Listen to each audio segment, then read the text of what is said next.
everyone, it's Laura here from the kindness community with an exciting new product for you. This is Chronically Colourful, a colouring book that I've designed myself that is representing people with chronic illness and disabilities. Now there's more than one version of this available. The full version, which is parts 1 and 2 put together, will be available on Amazon to buy from anywhere.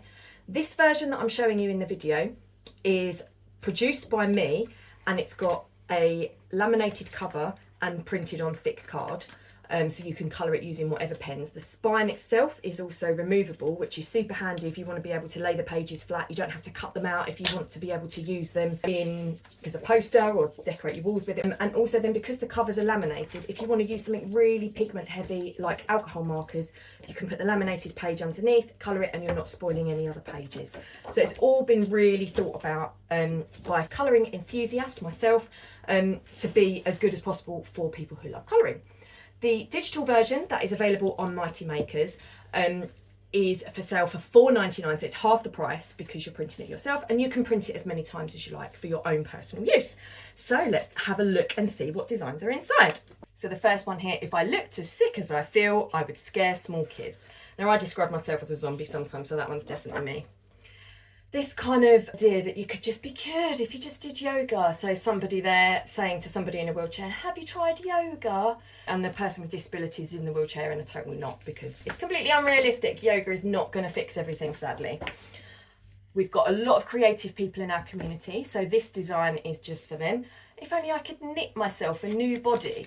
So as you'll see, a lot of these designs are a bit sarcastic, a bit tongue-in-cheek. It's designed to be uplifting and humorous, so make you feel good while you're colouring as well. And obviously colouring itself is very mindful, and it's really good for your mental health and to occupy yourself, maybe distract yourself from some symptoms, sit out in waiting rooms and things like that to occupy your time.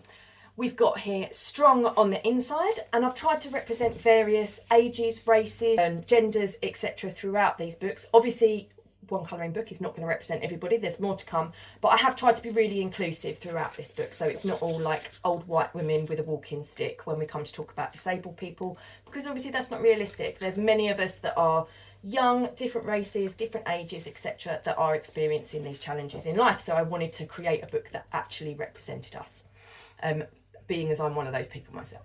This one here, if doctors who understand chronic illness are mythical beasts, and we've got a dragon there. This one is very relevant to me at the moment. I've just been diagnosed with POTS recently, and I feel like I'm running at about 500 degrees all the time. I'm hot stuff, literally. I can't regulate my own body temperature. So that's one for POTS and dysautonomia patients and perimenopause, etc. This one here is talking about train travel. Accessible travel shouldn't be an afterthought, and we've got a little fact on the poster there rather than an advert saying 40% of trains in the UK are not accessible, or train stations, sorry, which is just ridiculous. It makes it so hard for disabled people to get around. Improving access benefits everyone. Now, if you think about it, you put a ramp instead of stairs. It's not just people in wheelchairs that can get up it. People with mobility scooters, suitcases, buggies, etc. You're making things easier for everybody. It's inclusive. That's what we want in life. Then, as part of the recent disability cuts campaigns, I did loads of work trying to campaign to get the government to drop the cuts to PIP, etc. So this one here is potentially referring to politicians and the people in power making decisions. Does it make you feel powerful, victimising people who literally can't stand up for themselves? And we've got someone in a wheelchair at the top there. And then again, in the same vein, don't make decisions about us without us. And we've got people with all sorts of disabilities there protesting. As I said, different ages and so on as well. So this is a young girl. Take each day one step at a time. And she's got a walker. This one is one of my big bugbears. I've had people say this to me so many times. As an ambulatory wheelchair and mobility scooter user, you stand up to go and get something and people act like you're faking because they assume you're paralysed. Why do people even assume that?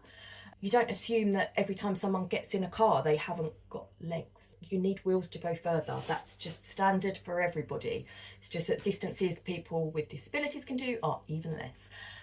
If they can at all. So this one shows a lady in a supermarket in a wheelchair, and she goes to stand up and someone very sarcastically says behind her, "Oh, it's a miracle." And she says, "If you can't be kind, be quiet." Then we've got chronic illness is a pain in the neck, isn't it just? This one here is based on my own experience. One of my consultants when I was in hospital, specialist consultant for my functional neurological disorder, said to me after I'd been housebound for 2 years for refusing to get a mobility scooter, mind, said, so do you foresee a time when you won't want to use a mobility scooter? I said, I don't want to use a mobility scooter. I'm 29, it's not a Ferrari. So this guy's saying, no, I don't want to use a mobility scooter. It's not a sports car. And then finally, we've got kicking illness where it hurts. And then what you'll find as well is you get 3 designs in the digital pack and the physical one, and they're a mystery. So you've got to buy it to know what they are. And then you can colour those ones in as well.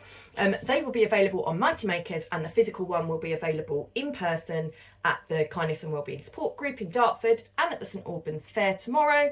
And also then ultimately once I'm back from holiday they'll be on Mighty Makers as well, but for now it's just the digital one. So thanks everyone, enjoy!